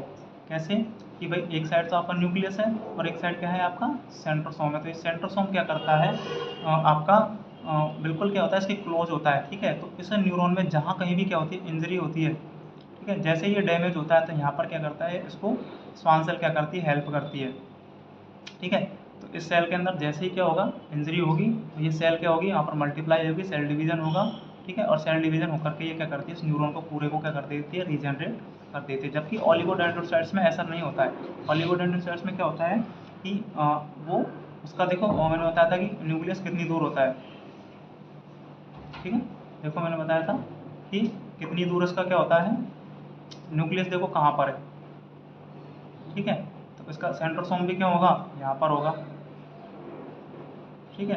तो दूर होने की वजह से यहाँ पर रीजनरेशन पॉसिबल नहीं है, किसका, न्यूरॉन का रीजनरेशन पॉसिबल नहीं है। जबकि यहाँ पर क्या है, आपका पास में ही है, ठीक है, इसके ही लपेटे खा रखा है, ठीक है। तो यहाँ पर तो क्या हो गया, इसका सेंट्रोसोम, इधर सेंट्रोसोम है, इधर न्यूक्लियस है, तो क्या करता है, जैसे ही रीजनरेट करेगा तो आपका न्यूरॉन भी रीजनरेट करेगा। तो यही क्या है इसका, आपका स्वान सेल का क्या है, यहाँ पर फायदा है, ठीक है। ये भी क्या करती है, माइलिन ही बना रही है, ठीक है, बीच बीच में नोट्स पाए जाएंगे, ठीक है, सिंपली। तो ये क्या करेंगे, फास्ट कंडक्शन में हेल्प करेंगे। ठीक है, तो ये भी क्या कर रही है, माइलिन बनाने का काम कर रही है। एक चीज़ यहाँ पर आती है कि माइलिन तो किस में बन रहा है, आपका पीएनएस में भी बन रहा है और माइलिन बन रहा है सीएनएस में भी। ठीक है, तो यहाँ पर एक क्वेश्चन बनता है कि जो माइलिन शीथ यदि डैमेज हो जाए, माइलिन शीथ यदि डैमेज हो जाए या फिर डिजनरेशन हो जाए तो उसको बोलते हैं अपन आपका डी माइलिनेशन। क्या बोलते हैं उसको, डी माइलिनेशन बोला जाता है। क्या बोला जाता है, डी माइलिनेशन बोला जाता है। और डी माइलिनेटेड न्यूरॉन को पीएनएस के अंदर, या बोले तो एक डिजीज होती है जिसको सीएनएस के अंदर तो बोला जाता है आपका मल्टीपल स्क्लेरोसिस, और पीएनएस के अंदर बोला जाता है आपका जीबीएस। ठीक है, तो मेरे कहने का मतलब सिंपल सा इतना है कि जो भी आपका डीमाइलिनेशन हुआ है, जो भी आपका डीमाइलिनेशन हुआ है, यदि ये डीमाइलिनेशन मल्टीपल न्यूरॉन के अंदर, बहुत सारे न्यूरॉन के अंदर यदि आपका डैमेज हो जाए माइलिन शीथ, ठीक है, और यदि ये घटना सीएनएस के न्यूरॉन के अंदर या ब्रेन एंड स्पाइनल कॉर्ड के अंदर हो रही है तो उसको आप बोलोगे मल्टीपल स्क्लेरोसिस। और यदि यही घटना किसके अंदर हो रही है, आपके पीएनएस के न्यूरॉन के अंदर, बोले तो आपकी क्रेनियल नर्व के अंदर और आपकी स्पाइनल नर्व के अंदर, इसको बोलोगे आप क्या, जीबीएस। जीबीएस को क्या बोलते हैं आप, जीबीएस को बोलते हैं आप गुलियन बार सिंड्रोम। ठीक है, गुलियन बार सिंड्रोम ये पीएनएस में है। ठीक है, ये अपन को याद रखना है। तो सिंपली मैंने बताया है आपको न्यूरोग्लिया के बारे में। आज अपन ने न्यूरोग्लिया के बारे में क्लास ली थी। ठीक है, डिस्कस किया है इसको। होप्सो कि मैंने आपको अच्छे से समझाया होगा। कुछ क्वेश्चन है यहाँ से बन सकते हैं। कौन सी सेल आपकी न्यूरोग्लिया में होती है, टोटल 6 होती है। सीएनएस के अंदर 4 होती है, पीएनएस के अंदर 2 होती है। सीएनएस के अंदर पाई जाने वाली आपकी 4 है, एस्ट्रोसाइट्स है, माइक्रोग्लिया है, ओलिगोडेंड्रोसाइट्स है। उसके अलावा और कौन सी है आपकी, एपेंडाइमल सेल है। उसके अलावा यदि अपन बात करें तो पीएनएस के अंदर 2 होती है, सैटेलाइट सेल होती है और आपकी स्पान सेल होती है। बोले आपसे सीएनएस के अंदर माइलिन शीथ का फॉर्मेशन कौन करती है, ओलिगोडेंड्रोसाइट्स करती है। आपके पीएनएस के अंदर कौन करती है, तो बोलना आप स्पान सेल करती है। एस्ट्रोसाइट का काम क्या है, ट्रिपल वी का फॉर्मेशन करना है, ब्लड ब्रेन बैरियर का फॉर्मेशन करना है। उसके साथ में आपसे एक क्वेश्चन पूछ सकता है कि बोले कि आपके फैगोसाइटिक सेल कौन सी होती है, न्यूरोट्रांसमीटर का फैगोसाइटिक कौन करती है, एस्ट्रोसाइट करती है। मेन फैगोसाइटिक सेल कौन सी होती है आपकी नर्वस सिस्टम की, या फिर बोले तो आपकी सीएनएस की, तो बोलना आपको माइक्रोग्लिया होती है, स्मॉलेस्ट होती है। सबसे लार्जेस्ट कौन सी होती है, लार्जेस्ट एस्ट्रोसाइट होती है। सबसे स्मॉलेस्ट कौन सी होती है, माइक्रोग्लिया होती है। सीएसएफ का फॉर्मेशन कौन सी करती है, एपेंडाइमल सेल करती है। कौन सी स्ट्रक्चर सीएसएफ का फॉर्मेशन करती है, आपको याद रखना है कौन सी करती है, आपको फॉरवर्ड प्लेक्सस करती है। तो ये सारे क्वेश्चन थे जो कि एग्जाम के पर्पज से इंपॉर्टेंट है। ठीक है, तो ये तो आज क्लास वॉच करने के लिए धन्यवाद, थैंक यू। आज का हमारा साथ यहीं तक था। Thank you so much. पापा मेरी जान हरदम रखना, अब हाथ ये सर पर तुम